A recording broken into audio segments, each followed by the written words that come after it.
You look like Casper. I do. Yes. The lighting's not ideal. Sorry, you look like Casper when he came back as. We also match. Oh yeah, is yours a schlub tee as well?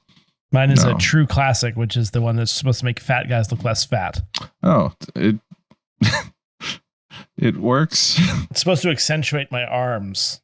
Oh, I don't have arms. I mean, I have arms, but mine's American tall. I need to so work that on way, when I stand up, I don't give my midriff away. Oh, yeah, that does work. I might have to get some of those. Yeah, they're actually pretty good. Welcome to Namely 90s. Wow.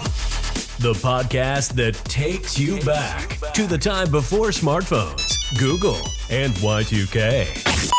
Join your hosts as they relive the pop culture that shaped a generation and the parts that many people wish they could forget.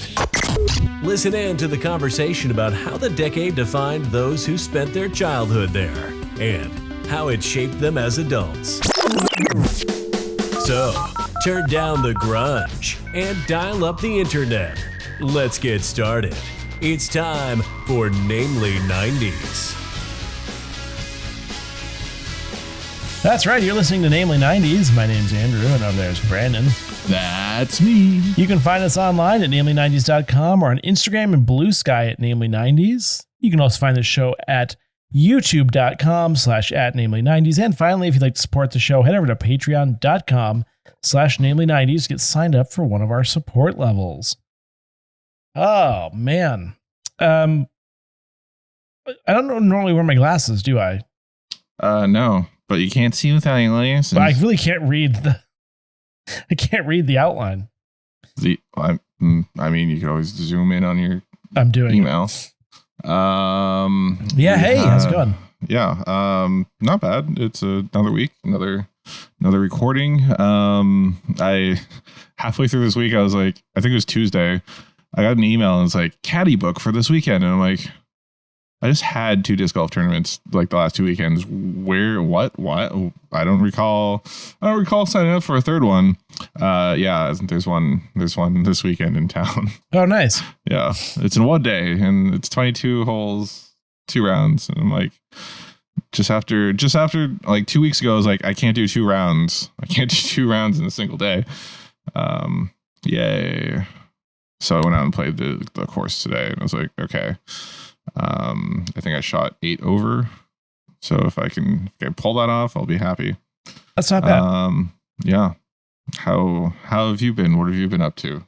Oh, I went through the Big D and Do Mean Dallas. Do you know that song? No, there's a country song from like the 90s that the sort of hook is, I'm going through the Big D and don't mean Dallas. Divorce. So, it's a song about divorce. Gotcha. And then the next rhyme is, I got the Jeep, she got the palace. Well, I'm using that in my. I have improv. I have to try out for my musical improv ensemble again. Next week. Let's see, who's this by? Going through the big. It's Mark Chestnut, Going Through the Big D, which was released in 1994. Guess I'll have to steal that rhyme. Listen to it. Yeah. That's where I'll learn my rhyme schemes for musical improv. I was in Dallas for a convention for work. So the day we got there, it was 92 degrees. Really? And then 2 days later, when I was waiting for the bus to leave, it was snowing. It was 44 degrees. Dang. And the joke I kept making was like, I would point up to the sky and be like, wait, is that Ted Cruz? I think earlier in the weekend, they said, it's going to drop like 50 degrees in 2 days. I was like, I better tell Ted Cruz so I can go fuel up the private jet. That's pretty good. We were in the bar and Fox News was playing. We went to, quote, the hottest gay bar in Dallas called The Roundup. And yet still Fox News was playing? Yeah, no, actually basketball. So that was kind of fun. There was like a drag show going on. We hung out there for a few hours. Nice. Did you perform? No. We watched part of it. Nice. So yeah, it was Did you quite the did you get shot? Because I hear that's what people tell or threaten drag shows with in conservative places. I mostly know that because they've done that in slow. So it's like, yeah, I mean, cool. I was low key, like for a minute, I was like, is this safe? And then I thought that's really sad that it actually isn't potentially. Right. Yep. But no, it was pretty, it was fine. There were like 100 of us there from the company. I mean, at least you weren't at a like an elementary school. That would have been a higher chance of getting shot. But they did do a contest where people from the audience had to come onto the dance floor and like guess the name of throwback songs. Okay. Which was kind of like in our same vein, but a lot of them were like 2000 songs because throwbacks, like to people who are in bars like that, don't go back to the 90s anymore. Like Alanis Morissette. No, it was not. So did you get picked? No, God, no. Oh, yeah. What? At trivia last night, we had a question that was 90s related. It was, what was the sequel series to Dallas, which ended in 1993? The Dallas ended in 93, and there was a spin-off series based off of a fictional Los Angeles suburb. And I was like, Melrose Place, Beverly Hills. No, those are real places. And I didn't get to it, but it was Fahrenheit 9/11. No. It was Hawthorne Heights. No. Hawthorne Heights. No, it was Dallas spinoff. Oh, and it relates to your story because it's Dallas. The Big D. Yeah. Well, you know Dallas. I think Dallas is a TV show where like an entire season was retconned. Who shot JR? Yeah, as someone's dream. Wasn't that? I mean, people were pissed at the end of that. Yeah, and the lady wakes up and JR's in the shower or whatever. Or it's like they went way too far down a storyline, and the focus groups didn't like it, so they tried to resolve it with a dream sequence. Knots Landing, but the dream sequence is the entire season. That's a big FU to your viewers, by the way. Exactly. Knots Landing. Okay. I will remember Knott's Berry Farm. Yep. You know, someone actually said that. Anyway, yeah. Let's see. So what else is new? Wendy's doing some stuff, making some moves. Did you hear about this? Did you hear? Just today, yeah. Actually, I read about this on the interweb. Oh, so you came into this late. So like this was, I think it was Monday or Tuesday. Wendy's like had a shareholders meeting and was like, we're going to look into technology when upgrading our drive-through menus boards over the next year that will look into dynamic pricing, I think is how they phrased it. And then everyone's just like, well, you're going to surge price your foods. And they walked it back really quick, and they're like, we're not trying to price gouge you. We were just thinking, slower times we would take like 50 cents off of Frosty. Which yeah, right. And then they said, okay, we're not doing surge pricing, but we are doing dynamic pricing, which is the same thing. Yeah, right. I don't wouldn't you just not go during the lunch hour then? Wouldn't that just make you less people go? Because you don't go because it's expensive during the lunch hour. Mm-hmm. So then you go early or late, or you just forget or decide not to go. Go somewhere else for lunch. Because I never crave Wendy's so much that I'm willing to wait to go to Wendy's. Mm-hmm. I have to drive up to the next town just to have Wendy's if I want it. I mean, how do we feel about surge pricing? I don't think I like that. It's bullshit. But then again, I never go during lunch hour because it's always so busy. Right. But who's that money going to? It's not going to the employees. No, that's a good point. It's going to Wendy's. Corporate. And there's a guy named Serge who works in the Wendy's office. Lieutenant Serge. And yeah, it's just like that was a bad call, but they walked it back. I think it was today or yesterday already. That's not a brand I would expect to do that. I would expect like Chipotle to do that. I didn't know they were. That makes sense though, because waiting in line at Chipotle sucks. Chipotle. Hot take, still don't like Chipotle. I mean, it's not my go-to. It's the local A&W turned into a Chipotle. They put too many goddamn toppings on it. You know, you don't have to get all the toppings. No, it's not that. It's the quantity of each one. Mm-hmm. I'm like, oh yeah, I'll get some rice. Also, the rice has no flavor. Yeah, that's true. I'll get the rice. Mexican food. Yeah, I'll get the beans. Okay. I'll do the chicken. Yeah, a little bit of pico. The guy puts a metric ton of pico on it. What happens is like they put so many cold toppings on it that it just makes the food lukewarm to cold and like soggy with liquid, to the point where now I order how you want a burrito. It's too much, and they also can't roll burritos for crap. So I whenever I do an online order, because I work next to a Chipotle and there's like an outside pickup window, I literally just like order online, walk 3 steps, and like go to the little window. I order everything, all the toppings I order light, and it's still too much. Yeah, I would bet they don't even read that. They're just like scoop, plop. Yeah, it's just too much. I feel like they need to reduce their scoop sizes of the toppings by half, and it would be much. Because the thing about proper food is ratios. True. And they have the same size spoon for every single thing in that line. Yeah. Like, I hate Chipotle. I eat there 4 times a week, but... Yeah, right? I'm not, you know, live in California, I have better Mexican food options. True. So... You know, Chipotle was once 93% owned by McDonald's. I can see that. One of our, like the Chipotle in town, the current Chipotle in town is next to a McDonald's. They don't own it anymore, but... No. Did you know that Wendy's is the number 2 fast food burger chain? That's shocking. Yeah. Burger King must just really have sucked over the last decade or 2. Yeah. Well, anyway, I don't go to Wendy's often. Yeah, I mean, yeah. It's because old people love Wendy's. Those baked potatoes. Like my grandmother once, well, my wife's grandmother, we went to her house and we were talking about doing lunch, and she was like, we should do Wendy's. They have really good salads. And we were like, we're not going to Wendy's. Let's go to Arby's for the salad. Also, really good? Yeah. What makes a salad great? I don't think coming from Wendy's. Vegetables. Yeah. Fresh, never frozen. Anyway.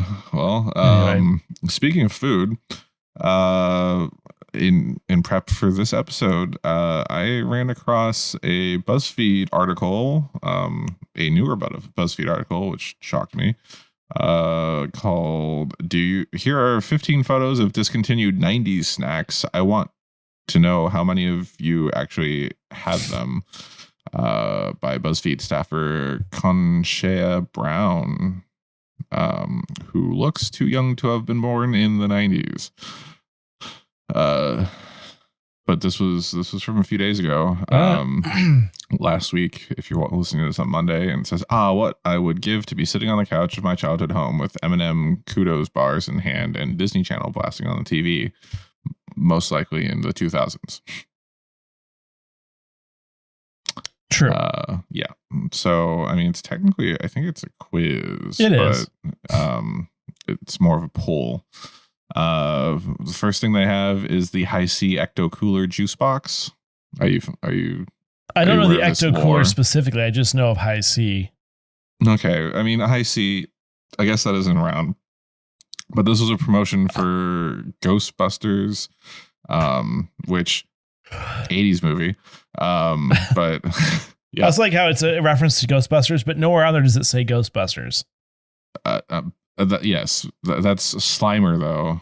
Slimer's the character on the box, who's the green ghost from Ghostbusters. And Ecto, their car was called the Ecto 1, Ectoplasm. Anyway, I'm going to say, if it's specifically asking Ecto Cooler, I'm going to say no, I don't remember it, nor did I have it. I must have had it once. They referenced this in the Dragon episode of Rick and Morty, because they had one of this douchebag dragon was like, hoarding. You know how dragons hoard gold and stuff. Okay. Like But Spyro.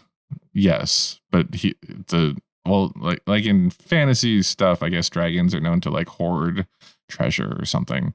But he just had like very human treasures. Like he had a bunch of unopened ecto cooler, A bunch of human skulls. Yes, a first pressing of like some vinyl. It was very nerdy. Yes, I've had ecto cooler. So yeah. Next up is Hubba Bubba Bubble Jug, which I'm familiar with it. How does that? In what form does that come out? Yeah, is it liquid? I don't It says remember. shake and chug. Ugh. And this is But gum? It's bubble gum, isn't it? I remember it. I've never had it. Wow. It's 50% had it, 30% said no, 20% said I've had it, but I've never had it, but I remember it. Oh, yeah. I need to learn about the bubble jug real quick.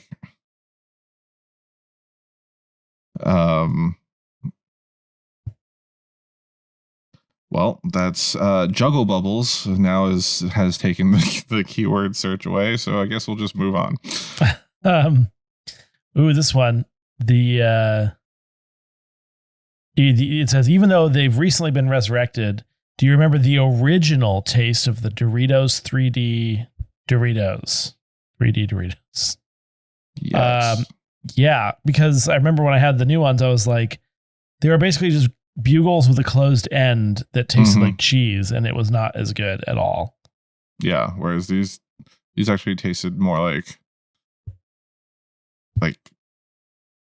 airy and not as dense. And I just listened to the Love Line with Ali Landry on it, where they talked about this commercial.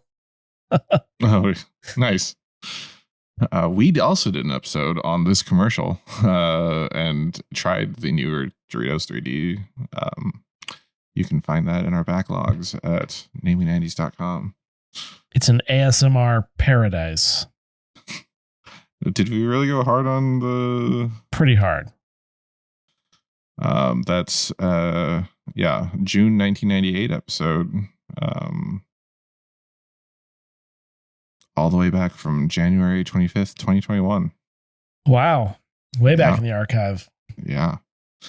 Do you remember the taste of Crystal Pepsi? No, I never had it. I'm aware of it. Once again. You? I'm pretty sure I tried it. Did it taste like berry? No, it was supposed to taste like Pepsi, but it was just supposed to be white. Yeah, I'm pretty sure. We also did an episode on Crystal Pepsi. We didn't taste test it. Oh. Apparently it tastes less acidic. That's our April 1992 episode from season 1, all the way back. There was a berry flavored Pepsi, but it wasn't Crystal Pepsi. Yes. All right. Yeah. Next up. This was, do you remember living your Hakuna Matata fantasy and eating those gummy worm bugs from the Lion King Bug Pops? Ew. This doesn't look familiar to me. I remember seeing this. I never wanted it. Like, why would you want gummies inside? Also, because gummies become hard and sort of hard to chew. Yes. It says real gummy bugs. Do they mean they're really bugs or they're really gummies? Like, was there any question as to whether they were gummy? Exactly. I don't remember these even. I do. They look like or they looked like they would be like those waxy type of gummies. Oof. Yeah. Ugh. Do you remember the sweet chocolate coated granola taste of a Kudos bar? Absolutely. We used to get them. I do too, but I thought the packaging was blue.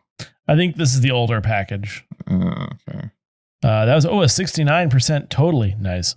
I think I only had them, or maybe you were the one that had them, and I think we always had them. Yeah. I think I only got Chewies. Yeah. Yeah. Do you remember indulging in the peanut buttery delight of the PB crisps? That's a hard no for me. I remember these. And that hard no is 56% of people agreed with. Can't say that I do. I don't know if I ever got to eat them, but I think I did. I think I had these once.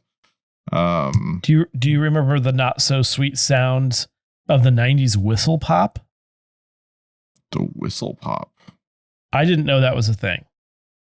I don't remember that at all. Same. I'm going to go certainly not. And that was 64% said for sure. And that's over 27,000 votes. Do you remember the surprises of the Nestle Magique Ball, later named the Wonder Ball? I'm aware of it, but that's about it. So I remember it was either like an Easter basket gift or we went to the movies and I got one of these because it must have been around Hercules time because Hercules. This one's for Hercules. But yeah, it's like what are they called? The German the Kinder German egg. Kinder egg, yeah, it's basically that, but instead of toys and plastic inside, because it's illegal to put plastic inside of confections in the America because of King's cake. They just had like hard candies. It was hard candies inside of a chocolate ball. Yuck. Yeah. All right, next one is, do you remember when Fruitopia juices randomly took over the world and then quietly disappeared all over America? Oddly, it was right after Odwalla disappeared because of the E. coli scare. Weird. Although it is funny that the question is, do you remember when Fruitopia juices randomly took over? Mm-hmm. And the answers are absolutely not at all, or I've never had it, but I remember it. But it just asks if we remember it. I know. If we've had it. That's BuzzFeed coming through again. I'm going to say I've never had it, but I remember it. Yeah, I don't think I ever had Fruitopia. Like, I remember that logo really strongly, but like I stayed away from those juices until like college because of that Odwalla E. coli scandal. And we had that friend that got E. coli from, or classmate. Yeah, hemolytic uremic syndrome. Yikes. From Jack in the Box, I think it was. Do you remember the sugary goodness of a fruit string thing? Oh God. Yes. Yeah, I never had it, but I remember it. They were never good, but yeah, I actually had it. Huh. Do you remember that crunchy and savory taste of Munchums? I actually do. Was that made of carpet? As a kid, so these are like cracker chips before they became popular again. As a kid, I was like really into chicken and biscuit, or and I think this was like the next evolution of that. I think I remember them, but that's it. Ooh, next up. Do you remember secretly indulging in a whole bag of Butterfinger BBs? Hell yeah. Yep. Better not lay a finger on my Butterfinger. Do you remember the delicious taste of Keebler's Pizzerias, which just sounds like diarrhea? No. Yeah, I don't remember that. Just to circle back to Butterfinger BBs, though. Why did they go away? They were so good. They were more chocolate than a Butterfinger. The fatal flaw of the Butterfinger is too much crispy wafer. Also, like, Reese's Pieces don't have any chocolate. Yes. Whereas I'd rather have a peanut butter M&M. Finally, do you remember the greatest collab to ever happen to school lunches, aka the Taco Bell Lunchable? I do, and they were fucking disgusting. I don't remember them. I think I had them once. I always if I could get Lunchables, I would get the pizza. But yeah. I just want to say that the Pizzerias one, the yes answer is 10,000%. Oh. Yeah. And 45% of people had it. Weird. Are they? I mean, I don't even like pizza combos. Combos. Combos. Yeah, I've never had a combo. Yeah. Kind of want to try. Sorry, but if you don't know at least 7 people in this post, you're old. President Barack Obama. That's a decent impression. Somehow. Any more food talk? Food stuffs? I mean, Butterfinger BBs, man, bring them back. Yeah, I can agree with that. Hard to even find a Butterfinger these days. Okay, well, now let's go to Brandon for the Namely 90s Minute. Welcome back to Namely 90s Minute. Every week we look back at a culturally relevant show, movie, or piece of pop culture that probably helps stoke the algorithm. This week, in honor of Jack Black's Kung Fu Panda 4, we're looking back at the movie with the first on-screen appearance of Jack Black's band, Tenacious D, in Biodome. Biodome is a 1996 comedy film starring the son-in-law from The Son-in-Law, Barney Rubble from Flintstones and Viva Rock Vegas, the EPA douchebag from Ghostbusters, Amy from Chasing Amy, the head of the Nazis and Blues Brothers, Cammy from the Street Fighter movie, the fourth charmed sister, President Clinton's half-brother, Tenacious D, and the guy who gets his brains blown out in Pulp Fiction. The story starts with slacker stoners Bud/Squirrel and Doyle/Stubbs getting dumped by their environmentalist girlfriends because they're immature. They pass by Biodome on their trip home and sneak in thinking it's a mall because they need to use the bathroom. Dr. Faulkner and his team get locked in Biodome for a year and then discover Bud and Doyle inside. The project's investor demands the two are removed immediately, but Dr. Faulkner insists they be allowed to stay. Things go alright initially, but Bud and Doyle's stupid antics eventually get on everyone's nerves. Things finally come to a head after the duo find and eat a stash of junk food and play around with laughing gas. They then get banished to the desert biome where they find a key to one of the windows and are able to come and go as they please. One night they throw a party to try and impress their exes and keep them away from other environmentalist men in their lives. The party ruins Biodome, causing strife with their girlfriends and Dr. Faulkner to go insane, so the rest of the scientists try to leave, but Bud and Doyle want to atone for their actions and get Biodome back to 100% health, stopping the scientists from leaving. After they start repairing the dome, they begin to get a cult following outside the dome, and they become a pop culture sensation. Meanwhile, Dr. Faulkner ends up hiding in the dome and planning to blow it up with coconut bombs. After restoring the dome to 100% the night before the door opens, they find the Mad Doctor who claims he's rigged some pyrotechnics for the door opening ceremony. After goofing around, they realize the coconut bombs are dangerous and hunt down the Doctor to disarm them remotely. After successfully doing that, the Doctor rushes the door with the final bomb and it goes off, but no one is hurt. The scientists and stoners leave the dome and part ways, and the Mad Doctor escapes through the window with the key he picked out of Bud's poop. The movie ends with the boys and their girlfriends heading towards a mysterious nuclear power plant because Bud once again has to use the bathroom. And that's Biodome in a Namely 90s Minute. More or less. And now back to the show. All right. Now it's time to play America's favorite game. Yeah. America's game presented by The English. The English.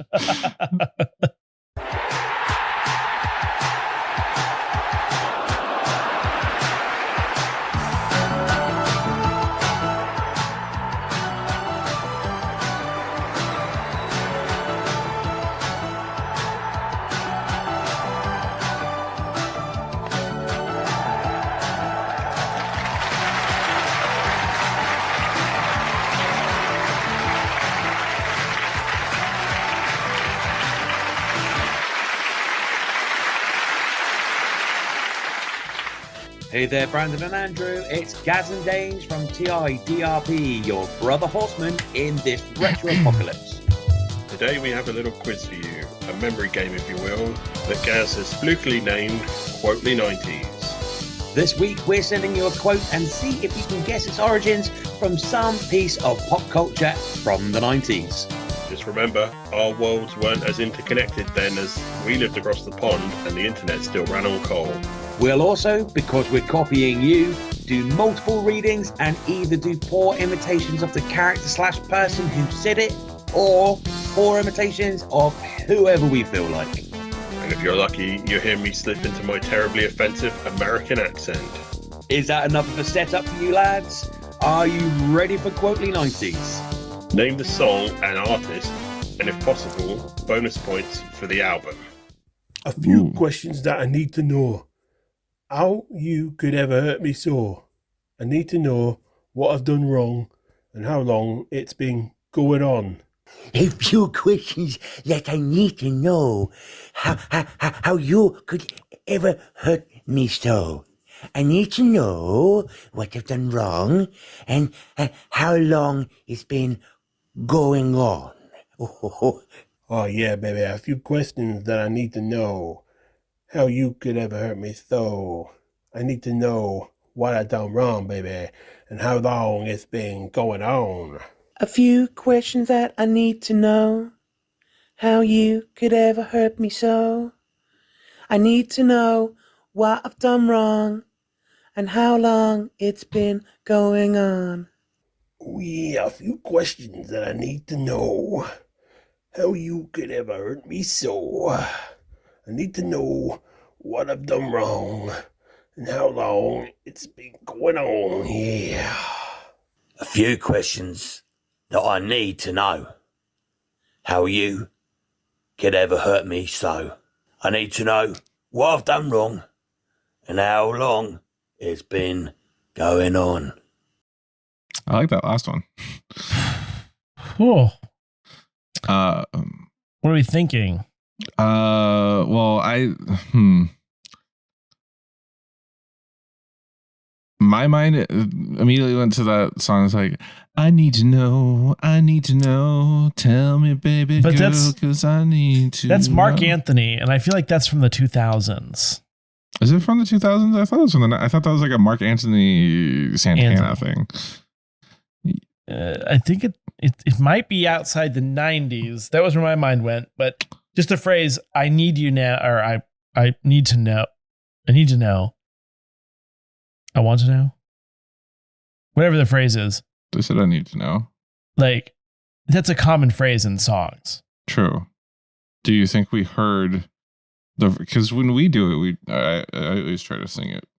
Yeah, we would never do the verse. And that wasn't, the chorus, and that wasn't the chorus, but we did still all could the be small things once. A verse of the song. True. Where they call back to the name of the song, but don't repeat it as in the chorus. Right. But then the only song still coming to my head is How Long Has This Been Going On, which is not a 90s song. Yeah. I'm pretty sure Mark Anthony, I think the Mark Anthony song was on Star 101.5. With Ken Allen in the mornings. Yeah. I don't know what the album would be. That's bonus points. His self-titled album. Yeah. Latin Heat. Yeah, even though I'm pretty I think it's a bad guess, but the problem is the lyrics are so generic that I couldn't even hazard another guess. I need to know. I have a burning question, was it? Could it be like Jewel or something?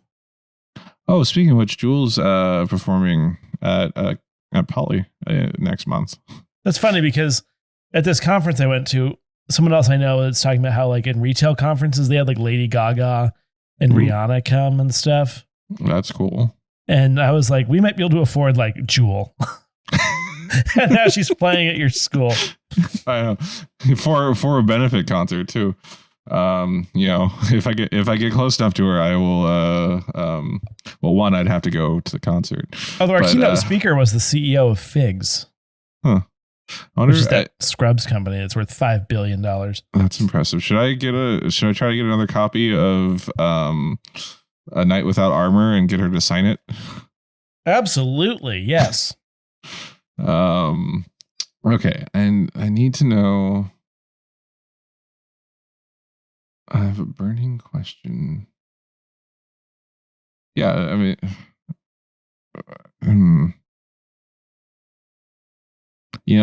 were kind of they were a little upset with the Biodome one because they're like, Pauly Shore sucks. Why would our English tastes ever? Pauly Shore sucks for Americans. True. I think we just gotta go with this guess because okay. I have not. Do you have anything else? I have nothing else. I have nothing else. All right. I'm sure they weren't that nice to us. Put your hand up if you like late 90s manufactured R&B girl bands from the UK. Ooh, Spice Girls. Me too. A few questions that I need to know. How you could ever hurt He did me do so. the voice. I need to know what I've done wrong. And how also long me it's talking been going on. just because copyright Was a strike. line from Never Ever, sung by All Saints from their self-titled album in 1998. Yeah, that was back These then. ladies weren't just riding the coattails of the wildly successful Spice Girls, they were popular in their own right. The group had 5 number-1 hits before they disbanded in 2000 and were part of the hugely popular and successful girl band scene in the mid to late 90s. If you want to hear more about All Saints, then tune in soon when Dange and I will be discussing the best 90s girl bands. Find us on your platform of choice. Now let's hand it back over to those cargo pant wearing lovely ladies, Brandon and Andrew. Oh, Wow. dude, that was weird. Oh, piss off, you're It weird. was. Oops. Never would have gotten that. Is that the one where it's like, you gotta never ever? I don't know. Oh, Mark Anthony. I don't want to do that. 1999. See? And this is also, I can't even remember the name of the band. Who? You're never gonna get it. That's like an 80s song. Oh, that's In Vogue. Yeah. Yeah, I have no idea. No idea. Nope, not at all. Post Spice Girl UK pop girl band. Like, can you what girl groups can you name from the 90s? The Spice Girls. Yes. Destiny's Child. TLC. The Salt and Pepper count? One Direction. Oh, Harry Styles is in town this week, by the way, and he got mobbed at the Trader Joe's. And then because he was getting mobbed at Trader Joe's, he went next door and shopped at Food for Less.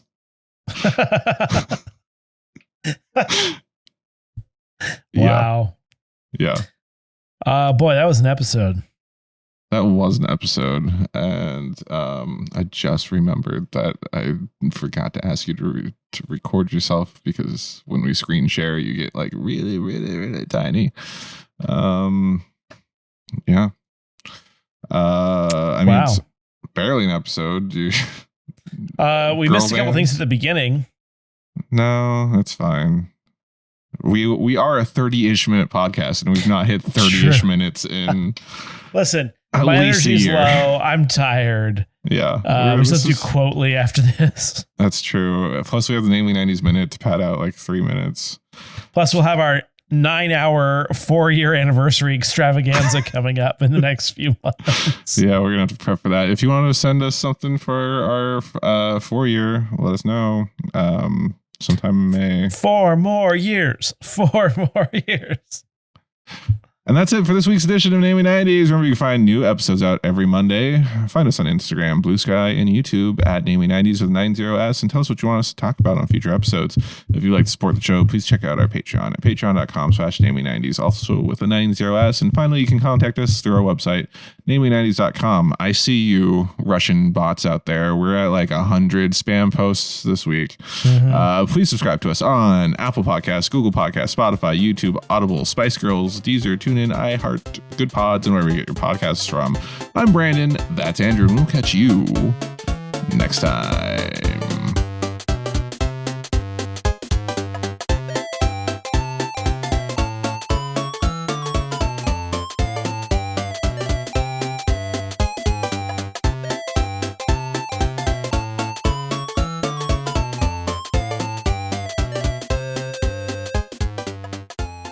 If you want to be my lover.